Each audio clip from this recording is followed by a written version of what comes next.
Hello everybody, Rob Anderson, Clean Power Washed on MarvaChristmasLights.com. Just got our signs, got 100 of them there. These are the 12 by 18s, more like bandit sign versus the 18 by 24 bigger ones that we usually get. We go ahead and they're same thing both sides. We got some magnets coming too that'll be going on the sides of our trucks. So we set them all like that. They're all upside down, and then we'll go ahead and put all the H-sticks in them. That way we can just, hey, we need 20 more. Just grab that 20. Instead of having to take them, then put the H-sticks in, it's a lot easier to just go ahead and knock out all of these at once.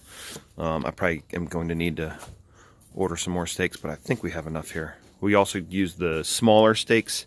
Takes up a lot less space, and also it's just you don't need your sign to be 2 feet off the ground when 12 inches is plenty.